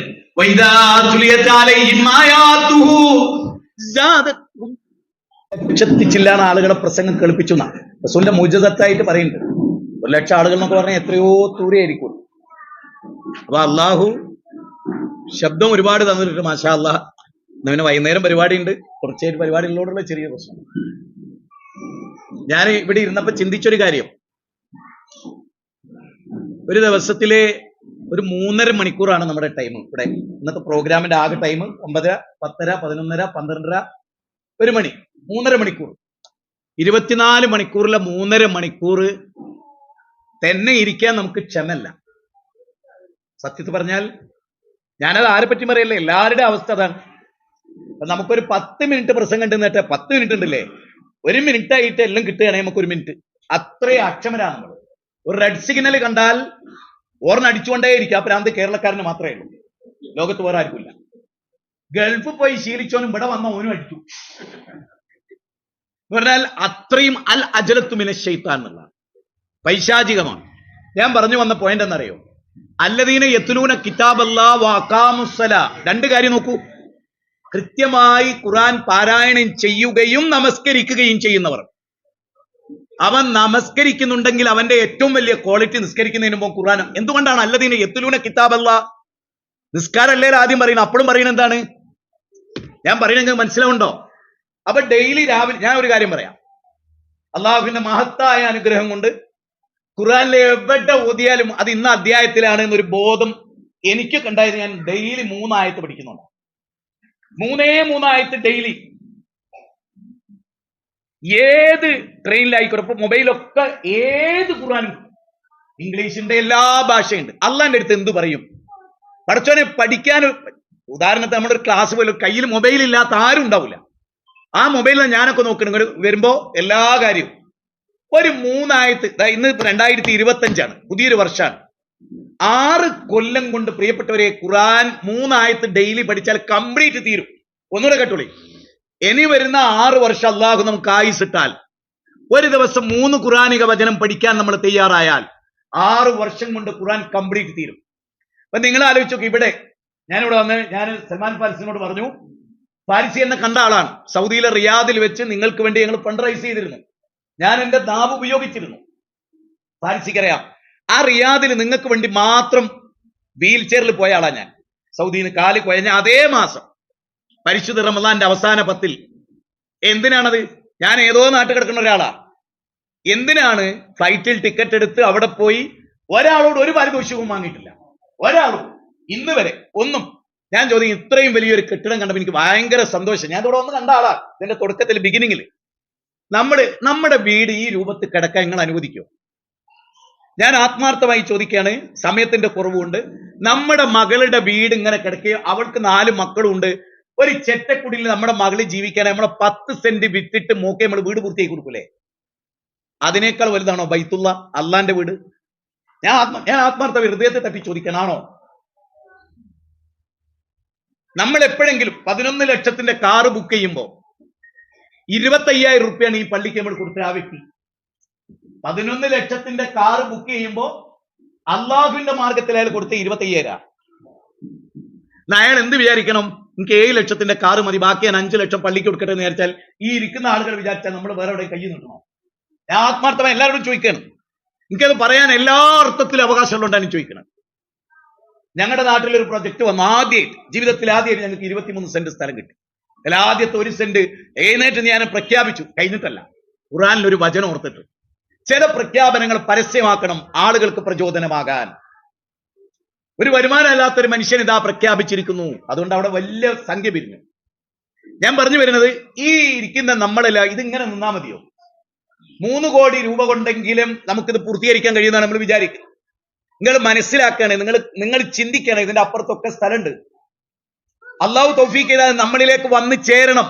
അതിനാദ്യം നമ്മളിത് പൂർത്തിയാക്കണ്ടേ? ഇവിടെ മദ്രസ വേണ്ടേ? കുട്ടികൾക്ക് ഷമീർ മദീനയുടെ ക്ലാസ് ഞാൻ ശ്രദ്ധിക്കുകയായിരുന്നു. ലോകത്തിന്നോളം അഹ്ലുസുന്നത്തി വൽ ജമാഅത്തിന്റെ ഉലമാക്കൾ തൗഹീദ് എന്താണെന്നോ ശിർക്ക് എന്താണെന്ന് നമ്മളെ പഠിപ്പിച്ചിട്ട് ഒരു നൂല് വ്യത്യാസത്തിലാണ് ശിർക്കും തൗഹീദും പോവുക. ഒരു നൂല് വ്യത്യാസത്തിൽ നിങ്ങൾ ശരിക്കും മനസ്സിലാക്കണം. ഒരു പ്രത്യേക നൂല് വ്യത്യാസത്തിൽ വേർതിരിയുന്നതാണ് ശിർക്കും തൗഹീദും. ഈ 2 കാര്യങ്ങളും വേർതിരിച്ച് മനസ്സിലാക്കി ഹൃദയത്തിൽ തൗഹീദ് ഉൾക്കൊണ്ടൊരു ജനതയാണ് നമ്മൾ. നമ്മുടെ ജീവിതത്തിൽ ഒരിക്കലും എന്റെ ധാരണയാണ്, ജീവിതത്തിലൊരിക്കലും ഈ ഇരിക്കുന്ന കൂട്ടത്തിൽ ഇനി ഒരാളും ജിന്നിനെ വിളിക്കില്ല, ജീവിതത്തിൽ മലക്കിനെ വിളിക്കില്ല, ബദരീങ്ങളെ എന്ന് വിളിക്കില്ല, മൊയ്തീൻ ഷെയ്ഖെ എന്ന് വിളിക്കില്ല. കാരണം ആ വിളിയിൽ അഭൗതികമായ കാര്യകാരണ ബന്ധത്തിന് അതീതമായ തേട്ടമുണ്ടെങ്കിൽ ഒരു കാരണവശാലും നമ്മൾ അല്ലാത്ത ഒരാൾ വിളിക്കില്ല. കാരണം എന്താ? ഖുൽ ഇന്നമാ അദൂ റബ്ബി വലാ ഉശ്രിക് ബിഹി അഹദ. ഞാൻ എന്റെ റബ്ബിനോടല്ലാതെ വേറൊരാളോട് വിളിക്കില്ല. ഞാൻ നിങ്ങളോട് ചോദിച്ചു, ഞാൻ നേരത്തെ ചിന്തിച്ചൊരു കാര്യം എനിക്ക് അപ്പൊ പറയാൻ തോന്നിയില്ല. എന്റെ കൂടെ അൻസലായി ഒക്കെ ഉണ്ടായിരുന്നു. ഞങ്ങൾ വേറൊരു ടോപ്പിക്കിൽ ഇങ്ങനെ കടന്നപ്പോ ആലുവയെ നമ്മൾ ഇങ്ങോട്ട് പുറപ്പെട്ടാൽ എത്ര മനോഹരമായ തല ഉയർത്തി നിൽക്കുന്ന മുനാരങ്ങളുള്ള പള്ളികളുണ്ട്. 5000 ആൾ വരെ പങ്കെടുക്കാൻ പറ്റിയ പാകതയിലുള്ള പള്ളികളുണ്ട് ഇവിടെയൊക്കെ. ഇരാറ്റുപേട്ടയിലെ അഷ്റമുല്ലയുടെ പള്ളി, ആ നൈനാർ മസ്ജിദ് ഒക്കെ നിലക്കുന്ന സ്ഥലത്ത് എത്ര ആളുകളാ ഉള്ള പള്ളിയിൽ. പക്ഷെ കറക്റ്റ് സുന്നത്തും തൗഹീദും അല്ലാഹനെ മാത്രമേ വിളിക്കൂ. സഹോദരിമാർക്ക് ആ പള്ളിയിൽ വരാം. യഖ്റഉൽ ഖുർആന വയുദക്കിറുന്നാസ്, ഖുർആൻ ഓതി അവർക്ക് ഉത്ബോധനം കൊടുക്കാം. അതാണ് ഖുത്ബ എന്ന് റസൂൽ. അപ്പൊ ആണിനും പെണ്ണിനും പള്ളിയിൽ വരാനും നബി സല്ലല്ലാഹു അലൈഹി വസല്ലമ പഠിപ്പിച്ച പോലെ ഖുത്ബ കേൾക്കാനും. ഞാൻ എന്റെ ഒരു ജീവിതത്തിലെ ഒരുപാട് സ്ഥലത്ത് ഖുത്ബ വൈറ്റിലൊക്കെ പറയുന്ന കാലത്ത് ഓരോ അനുനിമിഷ ആളുകൾ മാറുന്നത് നമുക്ക് കാണാം. ഞാൻ പറയാണ്, ഈ പെരുമ്പാവൂർ എന്ന് പറഞ്ഞാൽ ഒരുപക്ഷെ എങ്ങനെയാണ് അതിനെ വർണ്ണിക്കേണ്ടതെന്നൊന്നും എനിക്കറിയില്ല. ഏതെല്ലാം ടൈപ്പ് ആളുകളെ ഒരു രാവിലെ എന്നിരുന്നോ 5000-ലധികം ബംഗാളികൾ ഇവിടെ ഉണ്ടാവും. അതിലൊരു 90% മുസ്ലിങ്ങളാണെന്നാണ് എനിക്ക് തോന്നുന്നത്. എന്റെ റീഡിംഗാണ് ഞാൻ പറയുന്നത്, തെറ്റായിരിക്കാം. ഈ ആളുകൾക്ക് ദീന് കൊടുക്കാൻ നമുക്ക് ഇവിടെ ഇരുത്തിക്കൊണ്ട് കൊടുക്കാൻ പറ്റും. ഇതൊക്കെ പൂർത്തിയായാൽ QHLS-ന്, സ്കൂൾ ഓഫ് ഖുർആനിന്, അതുപോലെ ജീവകാരുണ്യ പ്രവർത്തനത്തിന്, ദഅവാ സെന്ററിന്, നമ്മുടെ മീറ്റിങ്ങിന്, ഒരു കോൺഫറൻസ് ഹാള്, നമ്മുടെ മസ്ജിദ്, എന്തെല്ലാം സംവിധാനം, പാവപ്പെട്ടവരുടെ സംരക്ഷണം, വീട് നിർമ്മാണം, രോഗികൾക്കുള്ള മരുന്ന് വിതരണം, ഇങ്ങനെ തുടങ്ങി ബഹുമുഖങ്ങളായ മാനവികമായ പ്രവർത്തനങ്ങൾ ചെയ്യാൻ നമ്മൾ ആരെങ്കിലും, ഞാൻ ചോദിക്കാം, ഞാൻ എന്റെ 2 മക്കളെ കല്യാണം കഴിച്ചു കൊടുത്തു, പിരിവെടുത്തിട്ടല്ല. ലക്ഷക്കണക്കിന് ഉറുപ്പ്യ വേണ്ടേ? 2 പെൺകുട്ടികളെ പറഞ്ഞേക്കാൻ വേണം. അതൊക്കെ നമ്മൾ ചെയ്യുന്നു. വീടുണ്ടാക്കിയില്ലേ? ഉണ്ട്. കുട്ടിക്കൊക്കെ സൗകര്യമുള്ള വീടുണ്ടാക്കിയ ഒരാളാണ് ഞാനൊക്കെ. പക്ഷേ അള്ളാഹുവിന്റെ മാർഗത്തിൽ എന്ത് കൊടുത്തു? അത് വലിയൊരു പരിശോധനയാണ്. Abu Bakr Siddiq Umar bin Khattab റളിയല്ലാഹു അൻഹു മത്സരിക്കുകയാണ്. ഉമർ ബിൻ ഖത്താബ് റളിയല്ലാഹുവിന്റെ ഹൃദയത്തിൽ ഒരു കാര്യം കടന്നുകൂടി, അബൂബക്കർ സിദ്ദീഖിനെ തോൽപ്പിക്കണം, ആഖിറത്തിൽ അബൂബക്കർ സിദ്ദീഖിന്റെ മേലെ കിടക്കണം. അപ്പൊ അള്ളാഹിന്റെ മുമ്പിൽ സ്വത്ത് കൊണ്ടുപോയി വെച്ചു, റസൂലിന്റെ മുമ്പിൽ കൊണ്ടുപോയി വെച്ചു. റസൂൽ സല്ലല്ലാഹു അലൈഹി വസല്ലം ചോദിച്ചു, ഉമറേ എന്താ കൊണ്ടുവന്നത്? അദ്ദേഹം വലിയ ആളായിട്ട് പറഞ്ഞു, അള്ളാഹ് എനിക്ക് തന്ന സ്വത്തിന്റെ 50 നേർപാതി ഞാനത് അവിടെ കൊണ്ടുപോയി വെച്ചിരിക്കുന്നു. എന്നിട്ട് അദ്ദേഹത്തിന് മനസ്സ് തോന്നി. അദ്ദേഹം പിൽക്കാലത്ത് പറയാൻ, എന്റെ മുമ്പിൽ അബൂബക്കർ സിദ്ദീഖ് തോൽക്കും, കാരണം എന്റെ സ്വത്ത് കുറച്ച് കൂടുതലുണ്ട്, അബൂബക്കറിന്റെ കുറവാണ്. അബൂബക്കർ സിദ്ദീഖ് റളിയല്ലാഹു റസൂൽ ചോദിച്ചു, എന്തുകൊണ്ടോന്നു? അള്ളാഹുവിന്റെ റസൂലേ, അള്ളാഹ് എനിക്ക് തന്ന മുഴുവനും ഇതാ അവിടെ കൊണ്ടുപോയി വെച്ചിട്ടുണ്ട്. അപ്പൊ വീട്ടുകാർക്കൊന്നും ബാക്കി വെച്ചില്ലേ എന്ന് ചോദിച്ചു. അള്ളാഹ് റസൂലുണ്ട്, അതിനേക്കാൾ വലിയ സമ്പത്ത് എന്താ ഒക്കെ വെച്ചു.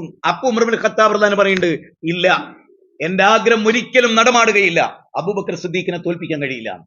നിങ്ങൾക്കറിയോ, സൂറത്ത് റഅദ് 13-ാം അധ്യായം 22 മുതൽ 26 വരെയുള്ള വചനത്തിൽ അബൂബക്കർ സിദ്ദീഖ് പരാമർശിക്കപ്പെടുന്നുണ്ട് തഫ്സീറുകളിൽ. സലാമുൻ അലൈക്കും ബിമാ സബർത്തും, ക്ഷമിച്ചത് കൊണ്ട് സ്വർഗത്തിൽ കയറിക്കോളി എന്ന് പറഞ്ഞ് വിളിക്കുന്ന രംഗത്ത് പറയുന്നുണ്ട്. എന്താ പറയുന്നത്? യദ്ഖുലൂന അലൈഹാ മിൻ കുല്ലി ബാബ്, സ്വർഗത്തിന്റെ 8 വാതിലുകളിൽ നിന്ന് അബൂബക്കർ സിദ്ദീഖിനെ വിളിക്കും. അങ്ങനെ അബൂബക്കർ ആകാൻ ആഗ്രഹിക്കുന്ന എത്ര പേര് ഈ കൂട്ടത്തിലുണ്ട്? ലോകത്തെ ഏറ്റവും അറിയപ്പെട്ട കൈറോ യൂണിവേഴ്സിറ്റി എന്ന് തോന്നുന്നു, എന്റെ ഒരു ഓർമ്മ പെശക് ഉണ്ടാവാം, ക്ഷമിക്കണം. ആ യൂണിവേഴ്സിറ്റിയുടെ മുഴുവൻ സ്വത്തും കൊടുത്ത ഒരു സ്ത്രീയായിരുന്നു. ആ സ്ഥലവും യൂണിവേഴ്സിറ്റിയും ഒക്കെ അവരുടെ ഉപ്പ വഴി അനന്തരം കിട്ടിയ സ്വത്തും മുഴുവനും ഒരു വലിയ യൂണിവേഴ്സിറ്റിക്ക് വേണ്ടി ഒരു സ്ത്രീ കൊടുത്ത സ്ഥലമാണ്. കേരളത്തിൽ എനിക്കറിയാവുന്ന 8 സ്ഥലങ്ങളിൽ സ്ത്രീകൾ വലിയ പങ്ക് അവർക്ക് അവരുടെ കുടുംബ വഴി ഭർത്താവ് വഴിയൊക്കെ കിട്ടിയ സ്വത്ത് അള്ളാന്റെ മാർഗത്തിൽ വഖഫായി കൊടുത്തവർ.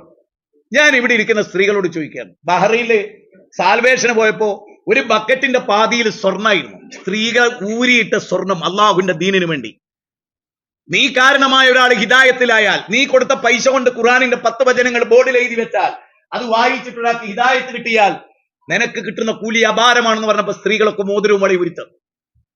ഞാൻ ഇവിടെ ഇരിക്കുന്ന സ്ത്രീകളോട് ചോദിക്കുക, നിങ്ങൾക്ക് 4 പെൺകുട്ടികളുടെ നേരിക്കാം, കാപ്പവൻ സ്വർണ്ണം എടുത്താൽ 4 ആള് കൂടിയ 1 പവനാവൂലേ? 65,000 രൂപ കിട്ടിയില്ലേ ഒന്ന്? അങ്ങനെ ഒരു 100 ആള് 1 പവൻ കൊടുത്തു വെക്കുന്നത്. ഈ പ്രൊജക്ട് പൂർത്തിയായി. ഞാനിതൊക്കെ പറഞ്ഞാലും മനസ്സ് മറന്നു, എനിക്ക് വലിയ പ്രതീക്ഷ ഒന്നുമില്ല. കാരണം എന്താ അറിയോ, ആരെയും കുറ്റപ്പെടുത്തില്ല. നിങ്ങളൊരു 40 കൊല്ലം മുമ്പ് കൊടുത്ത 10 റുപ്യാണ് ഇപ്പോഴും പള്ളി കൊടുത്തത്. 40 കൊല്ലം മുമ്പ് 10 റുപ്യ കൊടുത്ത്. ഈ 40 കൊല്ലത്തിനിടയിൽ ഇട്ട ഡ്രസ്സിന് 5,000 രൂപ ആയിട്ടുണ്ട്, ചെരുപ്പിന് 3,000 രൂപ ആയിട്ടുണ്ട്. പക്ഷെ മനസ്സിൽ അള്ളാന്റെ മാർഗത്തിൽ പിശുക്കുണ്ടല്ലോ. ഞാൻ പറയുന്നത് മനസ്സിലാവുന്നത്. ഞാൻ ഒരു കാര്യം പറയാം, 10 റുപ്യ ചായക്കടയിൽ പോലും ഒരു തപ്പ് എടുക്കുവോ? 500 കുറഞ്ഞൊരു പൈസ അള്ളാന്റെ മാർഗത്തിലുണ്ട്. ഞാൻ നേരത്തെ ഒരു കണക്ക് പറഞ്ഞില്ലേ, മീൻ വാങ്ങുന്ന കണക്ക്, പച്ചക്കറി വാങ്ങുന്ന കണക്ക്, ഫ്രൂട്ട് വാങ്ങുന്ന കണക്ക്. എന്നിട്ട് ഈ ഭർത്താവ് എന്ന് പറയുന്ന ആളുണ്ടല്ലോ, ബാപ്പ അറിയുന്ന ആള്, അയാൾ ആ ഫ്രൂട്ടൊന്നും ഒന്നും തിന്നിട്ടുണ്ടാവില്ല. അതേ മനുഷ്യനാ ലോഹറിന് പള്ളിയിൽ പോയപ്പോ ഒരു പിരിവ് വന്ന് അയാൾ ചീഞ്ഞ ഒരു 50 റുപ്യ എടുത്തു കൊടുത്തു.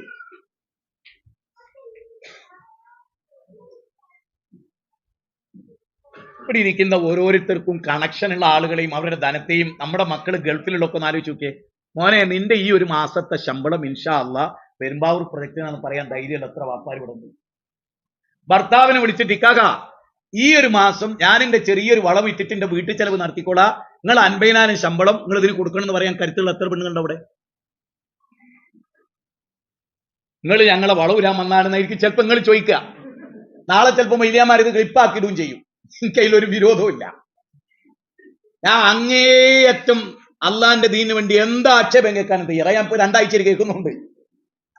പക്ഷെ നിങ്ങളോട് ഞാൻ പറയാം, ഇത് അള്ള തന്നൊരു ഗിഫ്റ്റാണ്. ഞാൻ നേരത്തെ ഫസ്റ്റിൽ ഒരു ഗ്ലാസ് വെള്ളത്തെ കുറിച്ച് പറഞ്ഞില്ലേ? ഒരു ഗ്ലാസ് വെള്ളത്തെ കുറിച്ച് അള്ള ചോദിക്കുമെങ്കിൽ ഈ പ്രോപ്പർട്ടിയെ കുറിച്ച് അള്ള ചോദിക്കാണ്ടിരിക്കുമോ? ഇവിടെ ഒരു ഞാനിങ്ങനെ വന്നപ്പോ എന്റെ മനസ്സിൽ ഉണ്ടായ ഒരു ആഗ്രഹം ഞാൻ വെളിച്ചത്ത് പറയാം. ഞാൻ ഇവരോട് പറഞ്ഞു, ഒരു കരുത്തുറ്റ ഖത്തീബാണ് നിങ്ങൾ ആദ്യം കണ്ടെത്തേണ്ടത്. ഞാൻ എത്ര കോടിന്റെ പള്ളി ഉണ്ടാക്കിയാലും അവിടെ നല്ലൊരു ഖത്തീബിലെ വിജയിക്കൊന്നുമില്ല.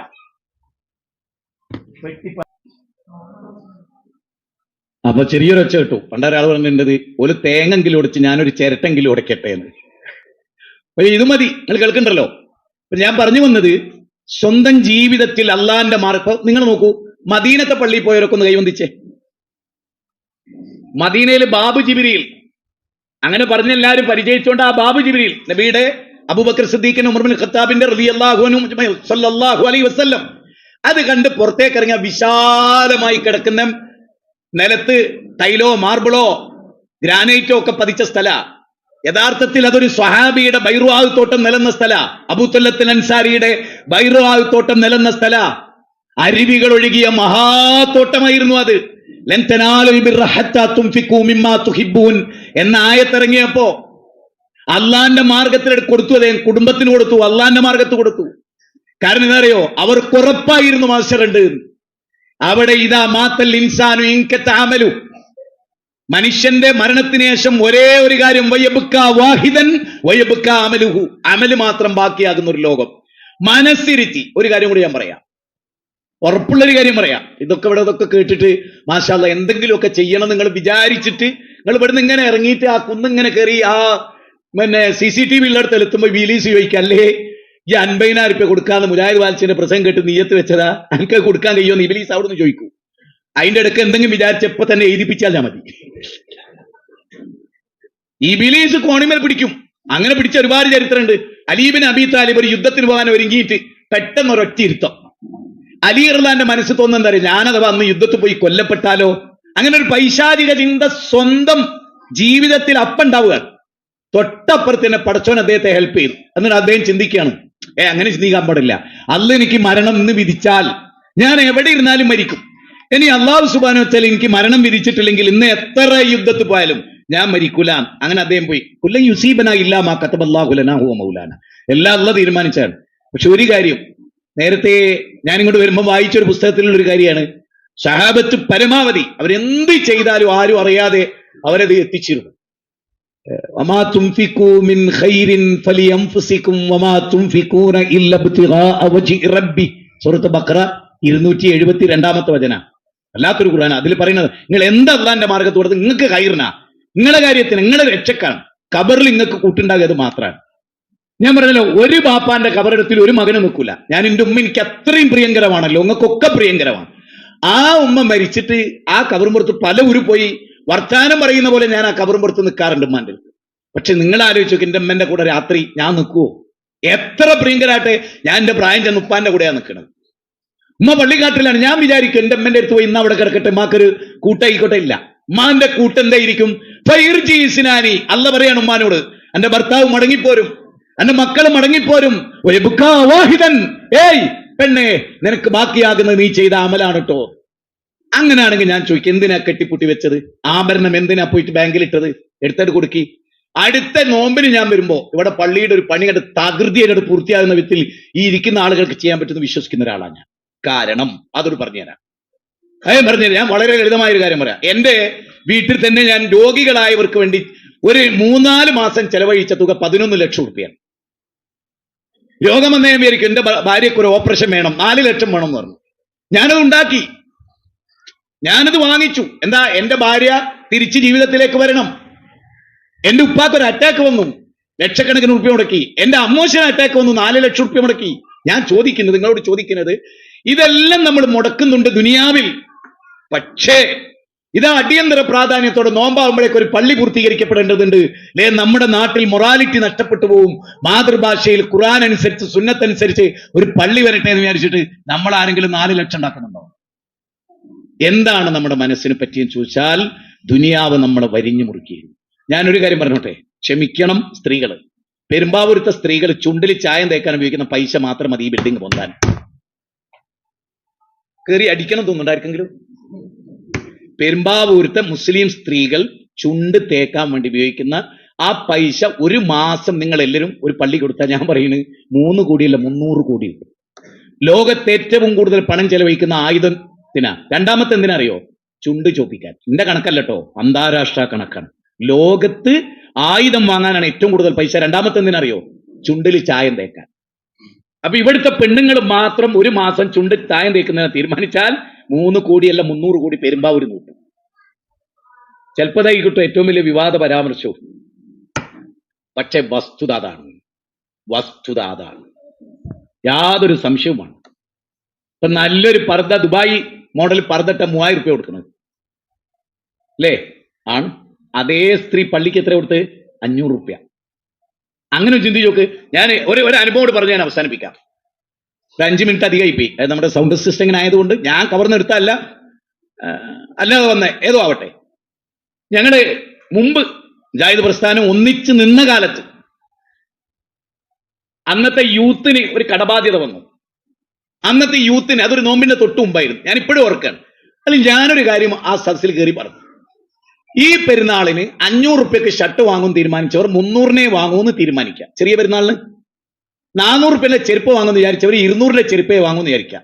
അങ്ങനെ പെരുന്നാളിന് ഒരു വ്യക്തിക്ക് എത്ര രൂപയാകുമോ അതിൽ നിന്നൊക്കെ 200 രൂപ പിടിക്കുക. അങ്ങനെ എല്ലാവരും ആ പൈസ കൊണ്ടുവന്നിട്ട് യൂത്തിന് കൊടുക്കുക. കടവും തോന്നുന്നു ലക്ഷക്കണക്കിന് രൂപ കയ്യിലുണ്ടായിരുന്നു. വെറുതെ നമ്മളൊന്ന് പ്ലാൻ ചെയ്താൽ, ഞാൻ വെറുതെ പറയല്ല, നിങ്ങളൊരു 2 മാസം നിങ്ങളുടെ ജീവിതത്തിൽ പ്ലാൻ ചെയ്തിട്ട് നല്ലൊരു തുക ഇതുപോലെ മാറ്റി വെച്ചിട്ട് നിങ്ങൾ ഇവിടെ കൊണ്ടുപോയി കൊടുത്തു നോക്കൂ. ഒരാളെടുത്തേക്ക് ഒരാൾക്കും പോണ്ടി വരില്ല, നിങ്ങൾക്കൊരു ടെൻഷൻ അടിക്കേണ്ടി വരില്ല. അതുകൊണ്ട് ഒരുപാട് കാര്യങ്ങൾ പറയണമെന്ന് വിചാരിച്ചാണ് ഞാൻ ആ ടൈമിൽ നല്ലൊരു മുഹൂർത്തത്തിലേക്ക് വന്നു. നമുക്ക് നല്ലൊരു പരിപാടി, അതായത് മൈക്ക് സൗണ്ട് വന്നാലും ഇനി ഞാൻ പ്രസംഗിക്കില്ല. ഇപ്പൊ സൗണ്ട് അങ്ങ് ഗംഭീരായാലും ഇനി പ്രസംഗിക്കില്ല. ഇനി നിങ്ങൾ എന്ത് ചെയ്യാൻ പറ്റും, നമ്മൾ സീമ ഓഡിറ്റോറിയത്തിൽ ഓർമ്മയുണ്ടോ? അതുപോലെ നല്ലൊരു ഗ്രാൻഡ് പരിപാടി വെച്ച് നല്ലൊരു വയലിൽ ഞാൻ നടത്തി തരും. 2 മണിക്കൂർ വേറെ ആരും ഉണ്ടായിരുന്നു. അധ്യക്ഷൻ വരെ ഇറങ്ങി സീറ്റിൽ ഇരുന്നിട്ട് മൂപ്പരും കേൾക്കുക, എല്ലാ നേതാക്കന്മാരും സീറ്റിലിരിക്കുക, ആരും എണീച്ചെടുക്കാത്ത ഒരു വയല് സീമ ഓഡിറ്റോറിയത്തിൽ നോമ്പിനെ സ്വാഗതം ചെയ്തുകൊണ്ട് അഹൽ റമദാൻ നിങ്ങൾ വെച്ചാൽ ഇൻഷാ അല്ലാഹ് ഞാൻ വരും. ഇപ്പൊ ഞാൻ അവസാനിപ്പിക്കുകയാണ്. നിങ്ങൾ പറയാനുള്ളത്, നല്ല ബിഗ് ഓഫർ ഈ സ്ഥാപനത്തിന് വേണ്ടി നിങ്ങൾ ചെയ്യണം. ഈ സ്ഥാപനം നിലനിൽക്കണം, ഇത് പടുത്തുയർത്തണം. ഈ ആദർശത്തിനൊരു മൗലികതയുണ്ട്. ഒരുപാട് ആളുകൾ ഇതിലേക്ക് വരുന്നുണ്ട്. എന്തൊക്കെ തെറ്റിദ്ധാരണ പ്രചരിപ്പിച്ചാലും മാഷാ അല്ലാഹ് വമ്പിച്ച വിജയമാണ്. നിങ്ങൾ നമ്മുടെ നേതൃത്വത്തിന് വേണ്ടി പ്രാർത്ഥിക്കാൻ നിങ്ങൾക്കറിയാം. ഹാരിസ് ബിൻ സലീമിനെ കുറച്ച് സുഖമില്ലാതെ അദ്ദേഹം ഹോസ്പിറ്റലിലായി. അൽഹംദുലില്ലാഹ് അള്ളാഹുവിന്റെ അനുഗ്രഹത്താൽ വീട്ടിലോട്ട് മടങ്ങി. എന്നാലും വളരെയേറെ ശ്രദ്ധിക്കേണ്ടതുണ്ട്. ഒരുപാട് ആളുകൾ രോഗികളുണ്ട്, അവർക്കൊക്കെ വേണ്ടി നമ്മൾ പ്രാർത്ഥിക്കണം. നേരത്തെ അനസ്വലായി പറഞ്ഞ പോലെ ഫലസ്തീനികളെ ഒരിക്കലും മറക്കരുത്. നമ്മുടെ കടബാധ്യതകൾ അള്ളാഹിനോട് പറയണം. അതോടൊപ്പം ജീവിതത്തിൽ ഒരു നല്ല സാമ്പത്തിക ക്രമീകരണം വരുത്തിയാൽ അള്ളാഹിന്റെ മാർഗത്തിൽ നമുക്ക് പലതും ചെയ്യാൻ കഴിയും. ജീവിതത്തിൽ ഒരു പ്ലാൻ ഉണ്ടാവുക എന്നുള്ളതാണ്. ആ പ്ലാനൊക്കെ വിശദീകരിക്കണം എന്ന് എനിക്ക് ഉണ്ടായിരുന്നു. അത് ഇൻഷാ അല്ലാഹ് പിന്നീട് പറയും. എങ്ങനെയാണ് പൈസ അള്ളാഹിന്റെ മാർഗത്തിൽ ചെലവഴിക്കാൻ മനസ്സെങ്ങനെയാണ് പാകപ്പെടുത്തേണ്ടത് എന്നുള്ള ഒരു രൂപം ഞാൻ ഉണ്ടാക്കി വെച്ചിരുന്നു. ഇൻഷാ അല്ലാഹ് ഏത് ഇറക്കാത്തവന്റെ കൽബിന്നും പൈസ ഇറക്കും. അതിന് ഞാൻ മനസ്സിലാക്കി കൊടുക്കും. മനസ്സിലാത്തതിന്റെ ഒരു പ്രശ്നമുണ്ട്, മനസ്സിലാക്കി കൊടുക്കാൻ പറ്റാത്തതിന്റെ ഒരു പ്രശ്നമുണ്ട്. അത് മനസ്സിലായാൽ അത് കിട്ടും. അള്ളാഹു അനുഗ്രഹിക്കട്ടെ. നിങ്ങളെല്ലാവരും പ്രാർത്ഥിക്കുക. ഇൻഷാ അല്ലാഹ് ഇത് വലിയൊരു പ്രൊജക്റ്റായി വന്നാൽ നിങ്ങൾക്കൊരു വിരോധമില്ലെങ്കിൽ ആദ്യത്തെ കുറച്ച് കുത്തുബകൾ ഞാൻ ഇവിടെ നിന്ന് നടത്തി തരും. ഇത് പൂർത്തിയായാൽ ആദ്യത്തെ കുറച്ച് കുത്തുബകൾ ഞാൻ ഇവിടെ താമസിച്ച് ഇവിടെ നിന്ന് ഇവിടെ പ്രവർത്തിച്ച് ഞാൻ നിങ്ങൾക്ക് വേണ്ടി വർക്ക് ചെയ്യും. പിന്നെ ഒരു ഒറ്റ പീഡിയയിൽ ഒരുത്തം വെറുതെ തിരിക്കില്ല. ഇൻഷാ അല്ലാഹ് ബീദിനില്ല. അള്ളാഹു ഹൈറാക്കട്ടെ. ഞാൻ എന്റെ വാക്കുകളോട് ഉപസംഹരിക്കുന്നു. മാലയും ചെയിനും ഒക്കെ ഇപ്പൊ തന്നെ ഉരിയാൻ കൊടുത്തേക്ക്, പിന്നെയും കിട്ടും. അത് പിന്നെയും വല്ലാഹി നിങ്ങൾ കൊടുത്തോ കിണറിലെ വെള്ളം കോരുന്ന മാതിരിയാ. ആ ബക്കറ്റ് വെള്ളം പിറ്റേന്ന് കിണറിൽ നിങ്ങൾ മോട്ടർ അടിച്ചാൽ കിണർ തീരെ വെള്ളമല്ല. നാളെ രാവിലെ ചെല്ലുമ്പോ ഇന്നലെ ഉണ്ടായിരുന്ന അതേ ലെവലിൽ വെള്ളമല്ലേ, അതുപോലെയാണ്. ഇന്നൊരു ചെയിൻ കൊടുത്തോ 1.5 പവൻ ചെയിൻ മറ്റന്നാൾ കിട്ടും. അല്ലേ പറയുന്നത്, ഞാനല്ലോ. കൊടുത്തു നോക്ക്, ശീലിച്ചു നോക്ക്, അള്ളാഹു വിജയിപ്പിക്കും. അപ്പൊ ഇവിടെ ഇരിക്കുന്ന എല്ലാ സ്ത്രീകളും ഓരോ കയ്യിൽ എന്തേണ്ടേ തരൂട്ടോ, വാങ്ങിച്ചോളി. അള്ളാഹു ഖൈർ നൽകട്ടെ, അള്ളാഹു പുണ്യം നൽകട്ടെ, അള്ളാഹു കൂലി നൽകട്ടെ, അള്ളാഹു നല്ലൊരു മനസ്സ് തരട്ടെ, അള്ളാഹു ഇഖ്ലാസ് തരട്ടെ. കണ്ണിമ വെട്ടി തുറക്കുന്നതിന് മുമ്പ് സുലൈമാൻ നബിയുടെ മുമ്പിൽ ബൽക്കീസിന്റെ സിംഹാസനം പ്രത്യക്ഷപ്പെട്ട പോലെ ഈ പള്ളിയുടെ പണി പൂർത്തിയാകട്ടെ. അള്ളാഹു ഇതിന് തൗഫീഖ് ചെയ്യട്ടെ. റബ്ബനാ തഖബ്ബൽ മിന്നാ ഇന്നക അൻത സമീഉൽ അലീം വതുബ് അലൈനാ ഇന്നക അൻത തവ്വാബുർ റഹീം. റബ്ബനാ ഇഗ്ഫിർ ലനാ വലിഇഖ്വാൻ ലദീന സബഖൂനാ ബിൽ ഈമാൻ വലാ തജ്അൽ ഫീ ഖുലൂബിനാ ഗില്ലൽ ലില്ലദീന ആമനൂ റബ്ബനാ ഇന്നക റഊഫുർ റഹീം. അല്ലാഹുമ്മ യാ മുഖല്ലിബൽ ഖുലൂബ് സബ്ബിത് ഖൽബി അലാ ദീനിക്. ربنا آتنا في الدنيا حسنة وفي الآخرة حسنة وقنا عذاب النار. وصلى الله وسلم على نبينا محمد وآله وصحبه أجمعين والحمد لله رب العالمين.